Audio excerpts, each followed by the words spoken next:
بسم اللہ الرحمن الرحیم۔ السلام علیکم ناظرین۔ حضرت امام محمد باقر علیہ السلام نے فرمایا، یہ سورہ مخصوص طور پر شان میں مولا کائنات امیر المومنین علی علیہ السلام کے نازل ہوا اور کوئی دوسرا اس میں شریک نہیں ہے۔ حضرت رسول خدا نے فرمایا کہ جو شخص ہر شب بلا ناغہ اس سورہ کو قبل سونے کے پڑھے گا تو وہ ہرگز کسی کا محتاج و فقیر نہ ہوگا اور آخرت میں بھی اس کا انجام بخیر ہوگا۔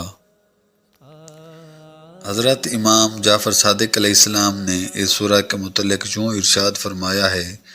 کہ جو شخص اس سورہ کو بعد نماز عشاء قبل سونے کے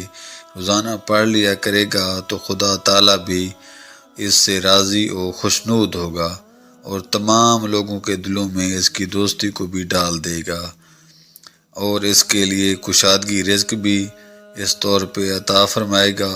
کہ وہ فقری اور محتاجی کو ہرگز نہ دیکھے گا اور دنیا کی تمام آفتوں اور بلاؤں سے بھی اسے محفوظ رکھے گا۔ جناب رسول خدا نے سے ایک روایت یوں بھی درج ہے کہ جو شخص روزانہ پڑھا کرے اس سورہ کو تو نہ لکھا جائے گا وہ غفلت کرنے والوں میں، اور اگر کوئی لکھے اسے اور گھر میں لٹکا دے اسے تو اس گھر میں خیر ہی خیر ظاہر ہوگا، اور اگر کوئی بعد نماز عشاء قبل سونے کے اس سورہ کے پڑھنے کے مداوت کرے گا تو ظاہر ہوگا اس سے فکر اور فاقہ اور روزی میں اس کے کشادگی ہوگی۔ حضرت امام جعفر صادق علیہ السلام نے ارشاد فرمایا کہ اس سورہ میں اتنے منافع ہیں جن کا شمار نہیں کیا جا سکتا۔ حضرت امیر المومنین علیہ السلام نے ارشاد فرمایا کہ جو شخص ہر روز ایک مرتبہ سورہ واقعہ، ایک مرتبہ سورہ مزمل اور ایک مرتبہ سورہ واللیل اور ایک مرتبہ سورہ علم نشرہ کو پڑھ لیا کرے تو یہ عمل اس کا کافی ہے